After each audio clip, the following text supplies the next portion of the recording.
Esse é você, 15 metros abaixo da terra. Seus pulmões cheios de terra, o rosto coberto de sangue e o cheiro de alguma coisa morta apodrecendo bem ao seu lado. Sua única luz é uma lanterna fraca presa ao seu peito. Sua única arma é essa.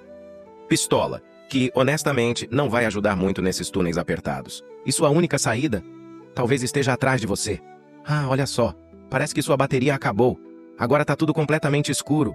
E aí você deve estar se perguntando: como é que eu vim parar aqui? Então deixa eu te contar. Tudo começou em 1965, quando os Estados Unidos enviaram soldados para o Vietnã. O Vietcong construiu esses túneis como proteção contra ataques aéreos. Era a famosa guerra de guerrilha, baseada em táticas de ataque e fuga. Pequenos ataques surpresa, seguidos de uma retirada rápida.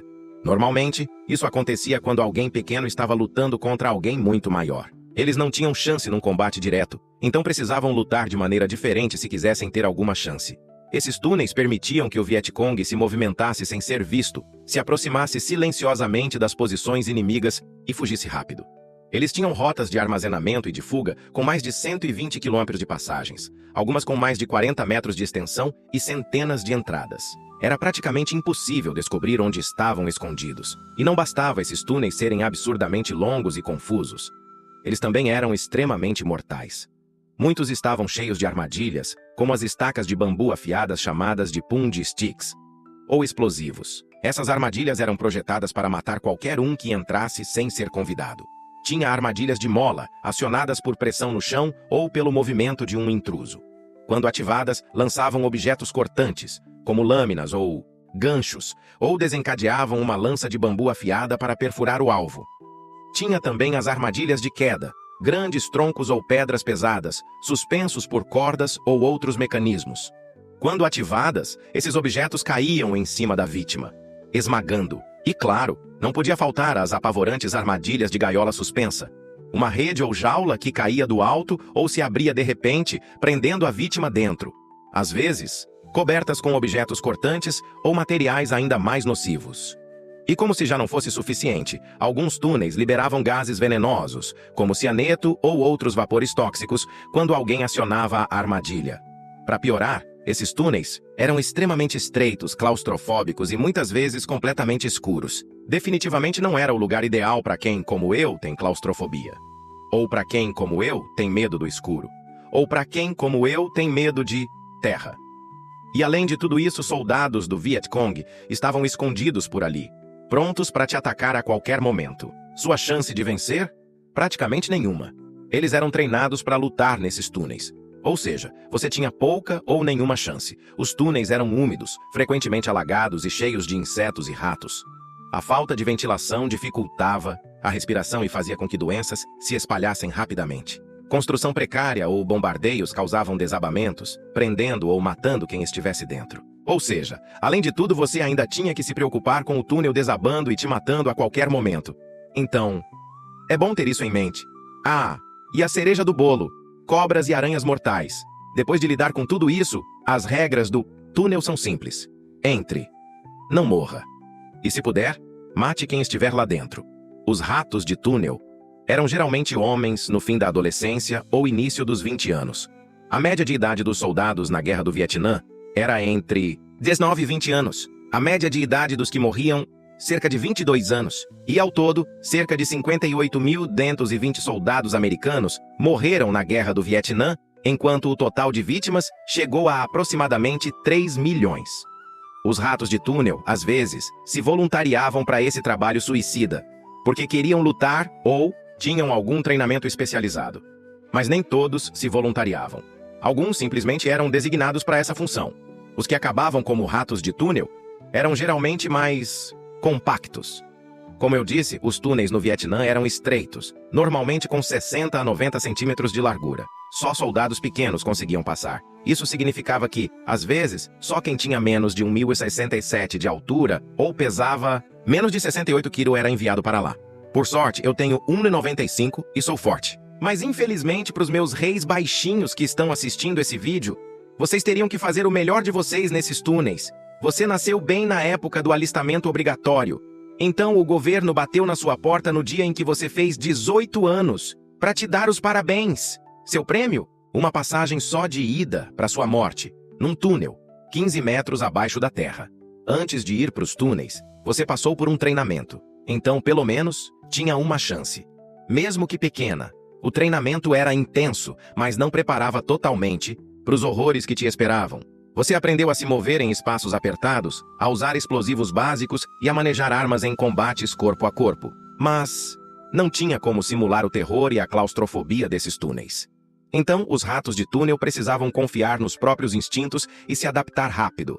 Geralmente, estavam sozinhos nesses espaços escuros, lutando contra inimigos praticamente invisíveis, mais treinados que você e tão bem armados quanto.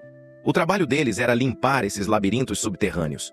Os túneis eram tão complexos e enormes que isso podia levar dias, ou até semanas. Os ratos entravam com uma lanterna numa mão, uma pistola na outra e uma faca presa ao corpo, caso o combate corpo a corpo fosse inevitável.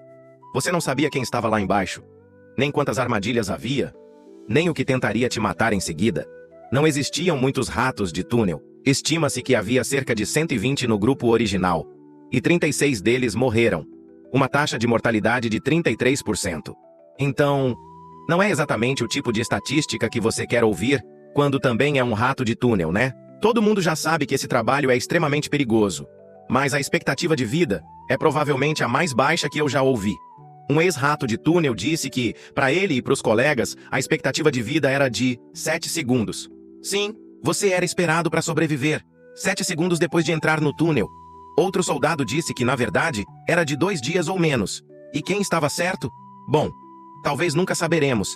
Mas o que eu sei é que, de qualquer forma, eu não colocaria nenhum pé nesses túneis. Assim que você entra, tá automaticamente em desvantagem. 100 para 1. Tá tudo escuro.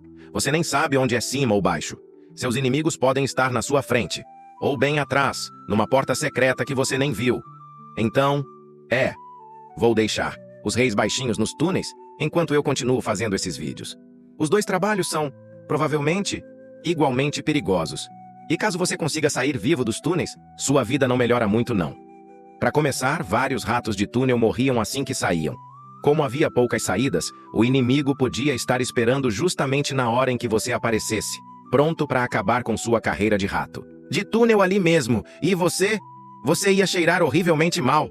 Como eu disse, você podia ficar lá embaixo por dias ou até semanas. Não tinha um chuveiro subterrâneo, nem escova de dente. Você tinha que ficar no seu próprio lixo, aquele que nunca se lava completamente. E o pior, você sabia que teria que voltar lá para baixo, amanhã, na semana que vem, quando quer que os chefes decidissem te mandar para mais um buraco. Finalmente, você sobreviveu à guerra, conseguiu sair do Vietnã, voltou para os Estados Unidos, pousou em solo americano, esperando, sei lá, aplausos. Respeito? $1 milhão? Não. Em vez disso, pessoas cuspindo em você nos aeroportos. Elas não faziam ideia do que você passou, nem do trauma vitalício que você acabou de adquirir. O clique de uma porta de carro faz seu coração parar. Você não sabe se é só um carro ou uma armadilha explosiva. Você se encolhe quando um corredor escurece, porque agora você tem pavor do escuro. E mesmo anos depois da guerra, ainda olha debaixo da cama, mesmo sabendo que não tem ninguém lá.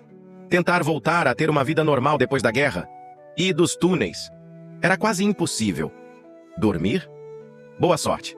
Os túneis te perseguem nos sonhos. Você acorda ofegante, gritando, às vezes arranhando a parede, porque na sua cabeça ainda está lá embaixo, e as paredes estão se fechando. Você começa a dormir com uma faca. Não confia nem na sua própria respiração. Cada rangido, cada corredor escuro, cada silêncio te transporta de volta para as armadilhas dos túneis. Você começa a falar menos, a comer menos. E basicamente, é assim que você vai ser pelo resto da vida. Você poderia ter uma família? Claro. Poderia passar o resto da vida aposentado jogando golfe? Provavelmente, não. Mas não importa, porque tudo que vai ficar para sempre na sua mente são aqueles túneis escuros e nunca saber o que tinha lá dentro até o fim da sua vida.